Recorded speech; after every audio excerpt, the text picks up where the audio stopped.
வாழைக்காய் வறுவல் செய்ய தேவையான பொருட்கள் என்னென்னு பார்த்துடலாம். வாழைக்காய் ஒன்று எடுத்து நல்லா ரவுண்ட் ரவுண்டாக கட் பண்ணி தொலியெல்லாம் சீவிட்டு ரவுண்ட் ரவுண்டாக கட் பண்ணி வச்சுருக்கேன். தண்ணியில் போட்டிருக்கேன். கருப்பாயிடும்னு. சாம்பார் தூள் 2 டீஸ்பூன்.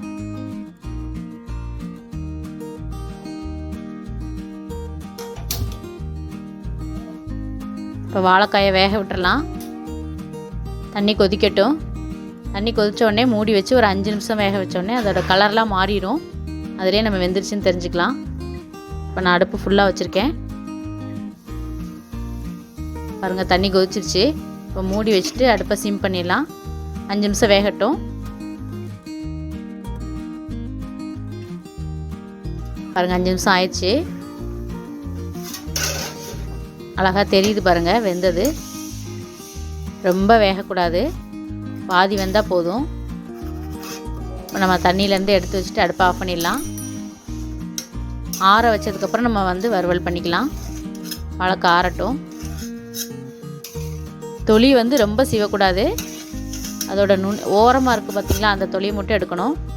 எடுத்துகிட்டு ரவுண்டாக கட் பண்ணி வச்சுருக்கேன். தோசைக்கல் அடுப்பில் வச்சுட்டு அதுக்குள்ளே நம்ம அது மசாலா மிக்ஸ் பண்ணிடலாம். நான் ஒரு வாழைக்காய், பெரிய வாழைக்காய் எடுத்தனால அதுக்கு 2 டீஸ்பூன் சாம்பார் தூளும் 1 டீஸ்பூன் உப்பும் போட்டிருக்கேன். நல்லா மிக்ஸ் பண்ணி விட்டுட்டு அதில் கொஞ்சம் கொஞ்சமாக தண்ணி ஆட் பண்ணி கெட்டியாக நல்லா பிசைஞ்சிக்கலாம். அதாவது ரொம்ப தண்ணியாகவும் இருக்கக்கூடாது, ரொம்ப கெட்டியாகவும் இருக்கக்கூடாது. மீடியமாக மிக்ஸ் பண்ணி வச்சுட்டு நம்ம வாழைக்காய் அதில் முக்கி முக்கி போட போகிறோம்.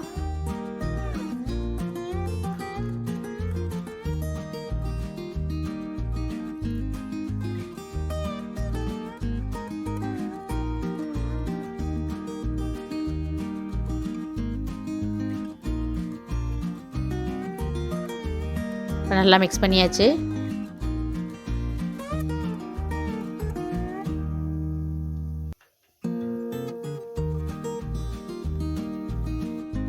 தோசைக்கல் காஞ்சிருச்சு. 2 டீஸ்பூன் எண்ணெய் ஊற்றுறேன்.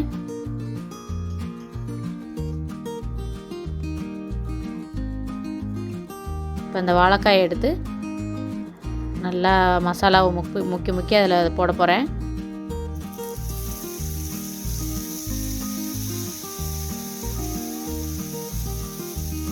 வேறு தடவிக்கோங்க. நல்லா மசாலா மிக்ஸ் ஆகிற மாதிரி எல்லாமே.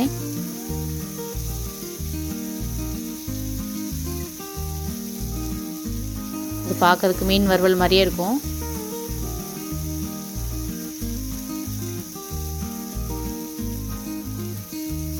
இந்த வறுவல் கலவை சாதத்துக்கெலாம் வச்சு சாப்பிட்லாம், நல்லாயிருக்கும்.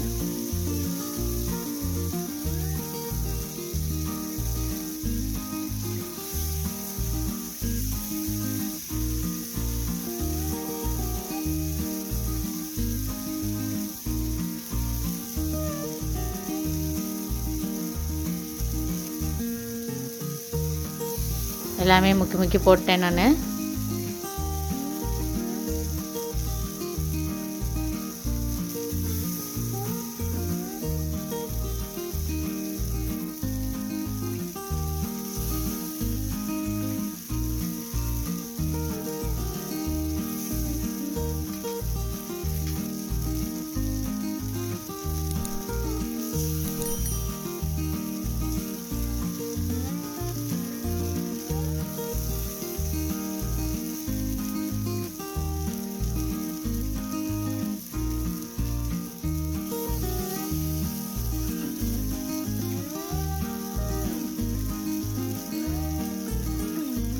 ஒரு 5 நிமிஷம் வெந்தால் போதும்.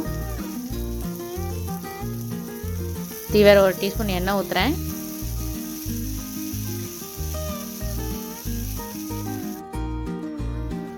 அஞ்சு நிமிஷம் ஆயிடுச்சு.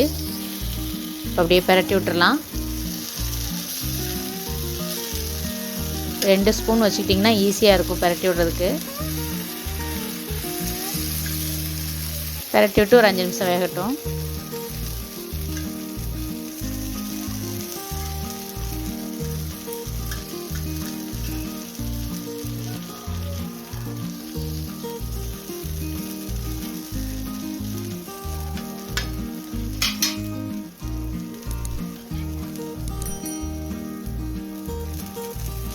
சுற்றி வேறு 1 டீஸ்பூன் எண்ணெய் ஊற்றுறேன்.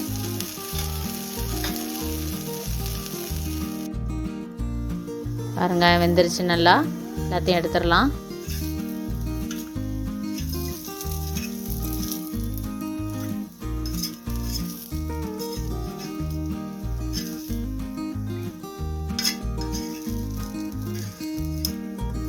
இந்த வாழைக்காய் வெட்டும்போது ரொம்ப லேசாகவும் வெட்டக்கூடாது, ரொம்ப தடிமனாக வெட்டக்கூடாது, மீடியமாக வெட்டணும். ரவுண்டாக